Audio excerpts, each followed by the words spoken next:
Hello, and welcome to the Professor Podcast with Ruth and Claire. Each episode, we talk about a particular topic in the life of a professor. We are tenure-track faculty members in the sciences, working at a primarily undergraduate university in California. The purpose of our podcast is reflection, so we bring something we think is working and something we're working on to discuss.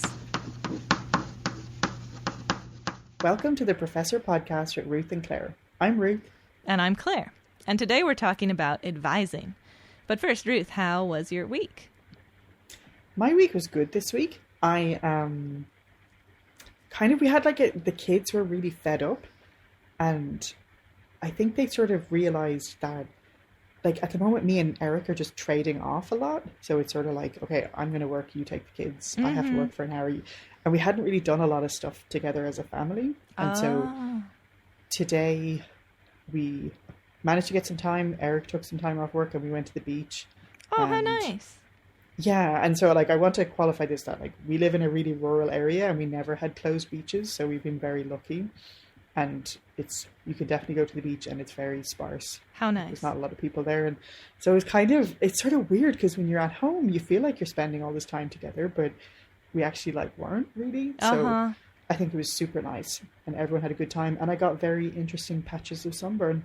So apparently I've forgotten what it's like to be outside. So I'm Did you put on the sunscreen patchily or something? Yeah, I think somehow I still haven't learned that when you put sunscreen on when you have shorts on and then you sit down and the shorts kind of go up, you need to go higher than whatever's covered. Yeah. That you know what I mean. It's a classic. Yeah. So yeah. Shoddy application of sunscreen. But how was your week? It was good. I got super into a novel, which I have right here, and I'll show you. Show and tell. Did you ever read The Hunger Games? I did. I did not know there was. Okay, so you're tell. Tell the people at home. Tell people what you're holding up. This is the recent prequel to The Hunger Games, released by Suzanne Collins, The Ballad of Songbirds and Snakes. And let me tell you, why did I not know? Well, I know. You should get a copy. I started it super and was like, dark? Oh, well, it's very Hunger Games. It's not totally cheerful. Hunger Games. But the Hunger Games at least is the hopeful bit, right? Where things are going to change, but stuff seemed dark before. Totally. But anyway, yeah. Well, it's a prequel, so you know where it's going. But yeah, I mean, you can see that it's a thick book, and I'm very far through. I don't know if you can see through Zoom, dude, but anyway, I blasted through. On Saturday, I read it for hours straight, and it was so nice to really just delve into a book. And she just does such a good job. I mean, she set the bar high with The Hunger Games, and I feel like she totally met that bar. So I'm into it. She's really great. I think some of my issues I have with books in general can be that people can be really good narrative stuff. I don't know how I'm describing this. This is I don't have the proper critique language. But sometimes people can be so good at world building, but then the narration is kind of rubbish. Sure. Or they can be really good at, and I'm sensitive to bad world building for sure. Because I kind of hate when people are like, oh, did I not mention that cats can fly? Oh, that's a thing now. And I'm not into that. I think her world building in that whole series is just so great. It's so good. It's really consistent and awesome, and I love it. Yeah, and the themes and the tones are very consistent. And there's always something. There's always the next thing that you have to make sure is about to happen. It's very gripping to read, which is great. So anyway, I've been really enjoying it. Okay, cool. I had no idea that was a thing. I'm super stoked. Yeah. So we are talking about advising, and oh wait, so can I do? Sorry, my quote. No. I know I just totally. Oh, I totally forgot about the quote. My bad. I know. Sometimes I forget. Our other book podcast should be coming out soon. That's what we should do. That would be awesome. So this is a slightly longer quote. It's it's an excerpt from an article. Okay. I don't know why I'm is that okay? Because I'm sure that's what we're doing. Okay. Yeah. Well, I kind of wanted to. There is a person called Dr. Mary James. Okay. She is the dean of institutional diversity at Reed College, and I saw her talk at the Conference for Undergraduate Women in Physics, which is just a phenomenal, wonderful thing, and it's a great experience. And the talk she gave kind of, I feel like, changed the direction of everything I'm doing and everything I'm kind of interested in. So many of it, so many things from it came from this talk. And it was a talk about what does access really mean. Okay. And she kind of talked about issues that can impact people when they're trying to participate in physics. And so she, and as an African-American woman back in the day, she certainly did not have a straightforward career path. And she kind of draws a lot on her own personal experience when she's talking about this. So it feels kind of particularly resonant now, and she's just wonderful and inspiring and awesome. Wow. So this is an article, and I could kind of read out the whole article, but I won't. I don't want to like but it's alarm that you. Good. But okay. Yeah, it's so good. But so one thing that she talks about is belonging uncertainty. And she said, and also the kind of need for people who are minoritized in physics to sort of be perfect. And so she kind of described the situation. So she said, when I was a beginning graduate student, I worked in a lab with over 200 employees. Only 3 of us were women. There was a secretary, a computer programmer, and me. On one of my first days, a technician approached me and said, "Oh, I heard about you, but I can't remember. Are you a secretary or the prodigy?" And so to him, there was only 2 reasons I could be in that building. Either I was a secretary or I was too good to turn down, so they had to take me. And women have internalized this narrative that they must be brilliant to belong in STEM. And I've had women come to me and say they got a B+, so they must change majors. But men who get a B+ do not ever tell me that. So a decent grade does not dissuade men from majoring in physics. That's because men automatically assume they belong, but women must constantly prove they belong. And so that felt, it's just so, like that is an experience I have time and time again with female students and students of color who kind of feel like it's sort of so bizarre that they're there. It can only be if they get A's all the time. I see. And if they're anything, and they actually, someone just did research studies that showed that a lot of women, I'm using quotes here, fail out of physics with B's. Like they kind of like, well, I just can't hack it. And it's just super interesting. But it's just that kind of, like there's only 2 reasons you could get to be in the building. Either you were like such a prodigy, right, you know, or yeah. So I thought that was super interesting. Interesting. And I think that's like part of why she's so amazing is that she's sharing so much of her own narrative that it really, like when I sat in the audience, there were students all around me weeping. Like, wow. I think just to kind of have their experience verbalized. So yeah, she is amazing. How powerful. But anyway, sorry. Okay. Oh, great. So here we are, and we're talking about advising. Yes. And so so I have to tell you that advising is not really a thing in Ireland where I went to undergrad. Okay. And so maybe do you want to describe a little bit by what we mean about that, or what that means in our job? So at our university, and also the one where I went to undergrad, it's a thing that before students register for the next semester classes, they must talk to their academic advisor, who's usually a faculty member, and go through their plan for their classes to kind of have a checkpoint to make sure that they're going a good direction. And so as advisors, we have a list of a certain number of students that are our advisees, and we meet with them at least once a semester to touch base on the classes they plan to take and anything else that they could use advice about in their academic pursuits. Is that what you would say, Ruth? Yes, I think that's perfect. And I think, I guess it certainly sounds like it's all too easy for students to end up taking a whole bunch of incorrect classes. And I guess this is to mitigate that. Good point.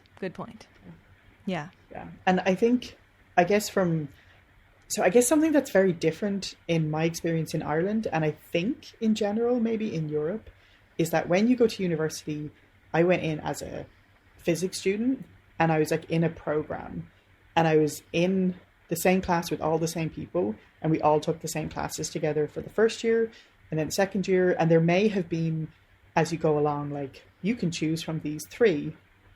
I see. And they were all offered at the same time. And so it just, this whole situation over here where there's so much autonomy about when you take classes, what classes you take, I see, what order you take them in, that just wasn't a thing. Interesting.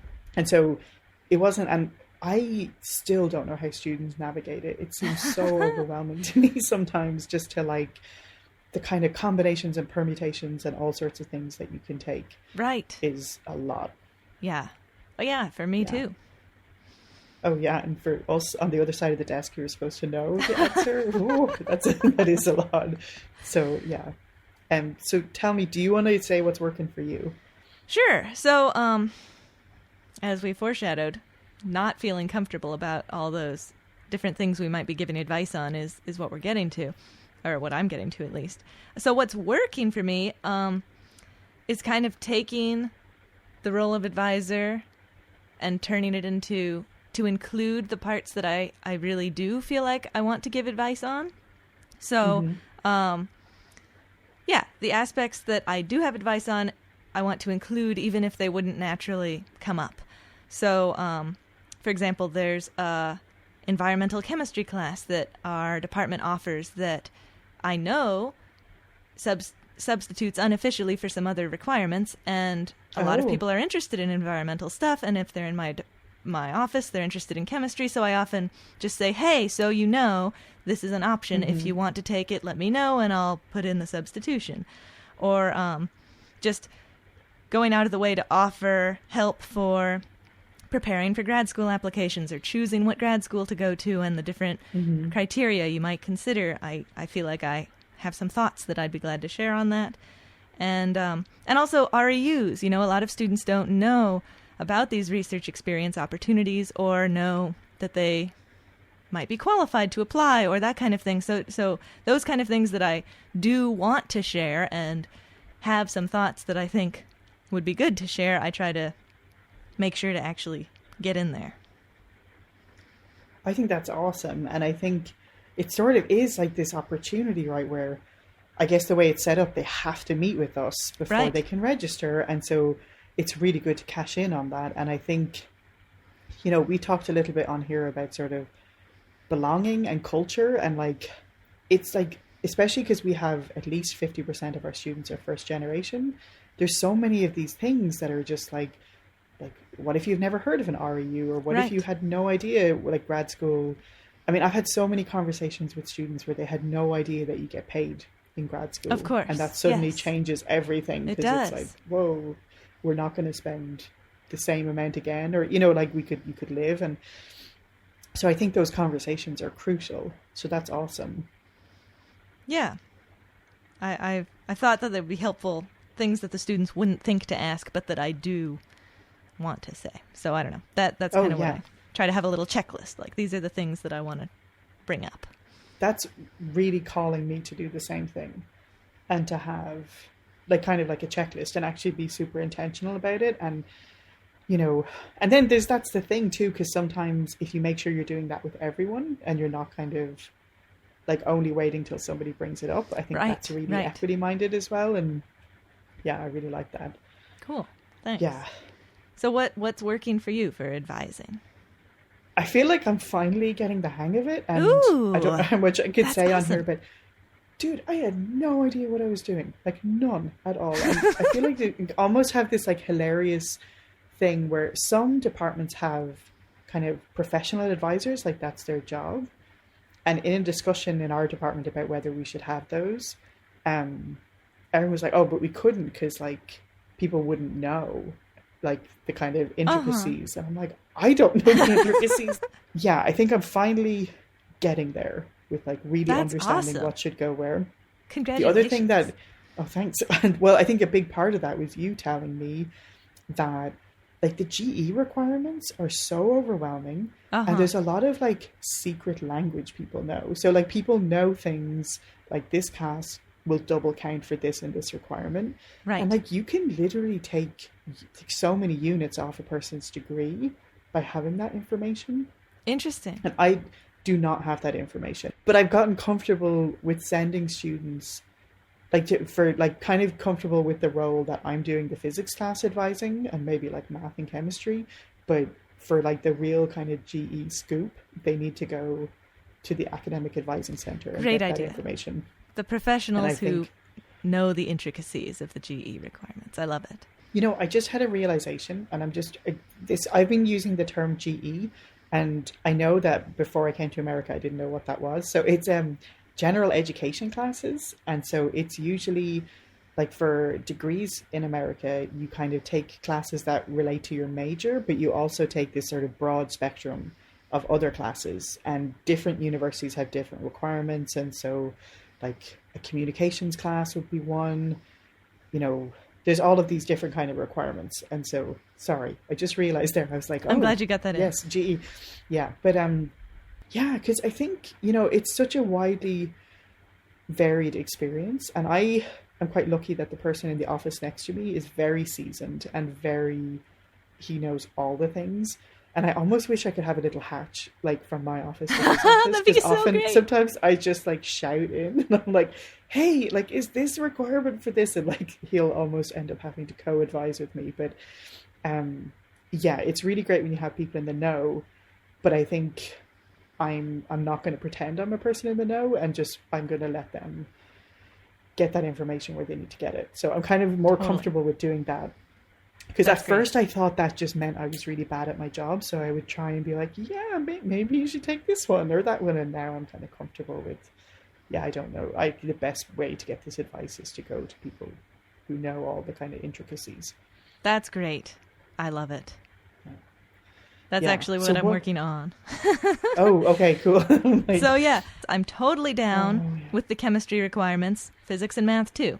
Got it. No problem. I can even feel comfortable suggesting the order that they take the classes and the number of classes each semester when we're talking about that. I'm into it. But yeah, then the GE requirements. I don't have a good familiarity with which classes double count and hit multiple requirements, and so I'm not set up in a good position to steer people towards efficiency in their GE requirements. And, I could to put the time in and learn it, and some could argue that I should, but I feel like with essentialism, that's not really what I want to do, and there are people already on campus who they can talk to about the most efficient way to get through GE requirements, if that's what they want to do. Alternatively, if they want to pick classes that they're interested in that fit with the GE requirements with a little bit less emphasis on efficiency, that's also not really something for me to do. That's something for them to peruse the course catalog and select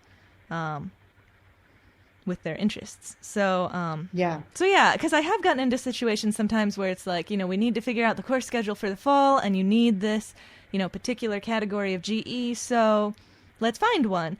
And that's fine, but I feel like sometimes we end up with just picking one that, was near the top of the list and sounded vaguely interesting when there was a whole long list. And that's maybe there was some just a little bit further down that the student would have really liked. So I'm not really comfortable and don't really think that's really what I should be doing. So I'm kind of thinking maybe I should be more like, take this chemistry class and this math class and 2 GEs, and be less specific if I am giving that kind of advice, so that they can then pick what they want, on their own time, where we don't have a time pressure of them picking quickly. Yes, totally. I agree. I really struggle with, in advising, like, not discouraging people. And sometimes that can come up with GEs too. And it's really tricky to kind of tailor things to people's different needs. And sometimes there's a student who's going to be like, I'm taking 19 units, and maybe depending on what the classes are, and maybe depending on what kind of person they are and what kind of resources they have, like if they don't have a job or, they can do that. But then some other student hears about that and it's like, oh, sweet, I'm going to take 19 units. You're like, I don't know if that's a good idea. And it's just, a lot of that stuff is tricky. And yeah, it's so tempting to pack the schedule full, because then look, all the requirements are done so fast. And it is a common thing to say that's not the fastest path out, because it's too many. And I think sometimes people maybe in their first year can like overload depending on what classes they have, but it just doesn't translate through. Like there's just some classes, all units are not equal, I think. Yeah, and so that's true. That can be tricky. And like something that's come up for me a little bit is students, like say enrolling in overlapping classes. And so one year there was a student and he enrolled in like a math class that overlapped with like 1 hour of my lab. Mm-hmm. And he was really diligent and would definitely do the work outside of class, and he got it all done. Mm-hmm. But 2 other students heard about that and were like, oh, I want to do that too. And you're like, oh my Sure. God, this is a terrible precedent. And this is not setting people up for success to do this. And Sure. it's tricky. Yeah, I think that's a good way to phrase it. You're trying to set yourself up for success. And Right. and that it is very different for different people. And there's so many different, some people really thrive with tons of science and math all at once, and other people more thrive if they've got more diversity in the schedule. And that's just, I don't know, personality differences or something. So that's totally, it's important to think about the individual and how to set them up for success. And I think I've talked about on here before, like I struggle with when there isn't just a rule, and I just want it to be a rule. I want it to be the same rule, but it really isn't. And yeah, and then I really value having that time to have personal conversations with students. Yes, me too. Yeah, but it can be tricky if they are not a student you've had in class, to kind of assess. Well, yeah. Mm-hmm. Right, it's sort of tricky to be like, okay, yes, you can take, however many classes. And yeah, and then, because I've definitely had conversations with students where they're adamant they're going to take 19 units. Mm-hmm. And it feels like, how much do you push it? Mm-hmm. When are you like, yeah, it's, like you said, like not setting yourself up for success. But then they're like, no, I think I'm good. You're like, okay, good luck. See you next semester. And I've been enjoying, for that scenario, the phrase like, trying to be really clear, these 2 things I strongly suggest, like you should definitely take these classes. I think you should think very carefully about whether you want to take that many, but it's up to you. Or, try to be explicit about which things I'm explicitly recommending, which things I'm giving a little warning about, but it's still up to you, and which things are just, here's an idea and some information, but do what you will with it, Because there are different levels, for sure. But yeah, I mean, we're advisors. Ultimately, even if we say, I strongly recommend you don't do that, it's their choice what to take. They're college students paying for college. Of course, they can enroll in what they want to enroll in. That makes sense. Yeah. Well, it's definitely like, and it's tricky with, needing to know about things like financial aid requirements. Sure. And we definitely, like, our major is like the maximum possible units you can take. Yeah. Which is such a source of stress because people can't it's really rare that they can switch in from another class or another major because they've already taken some units and they're not going to have room to take all of ours. And right. It's just, there's not a lot of wiggle room. And I think we have people who like need to take a reasonable amount of math here. And that gobbles up a lot of their units. And so it's hard. Sure. And I feel very unqualified to be the person making those decisions. But I'm getting there. Well, it sounds like you're getting there. You're working was feeling confident about it. That's awesome.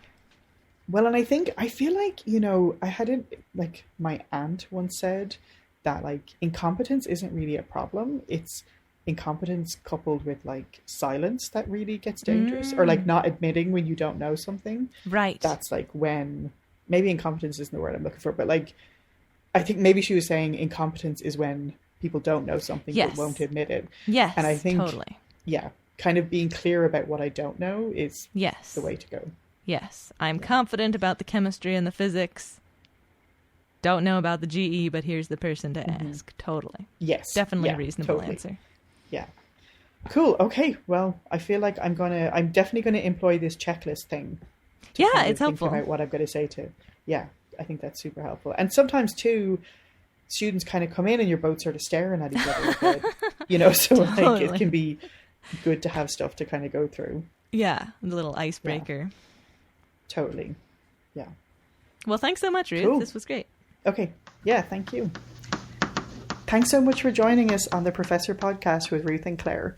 We're delighted to have you as a listener, and we would love to hear from you. And if you want to email us, our address is contactprofessorpodcast@gmail.com.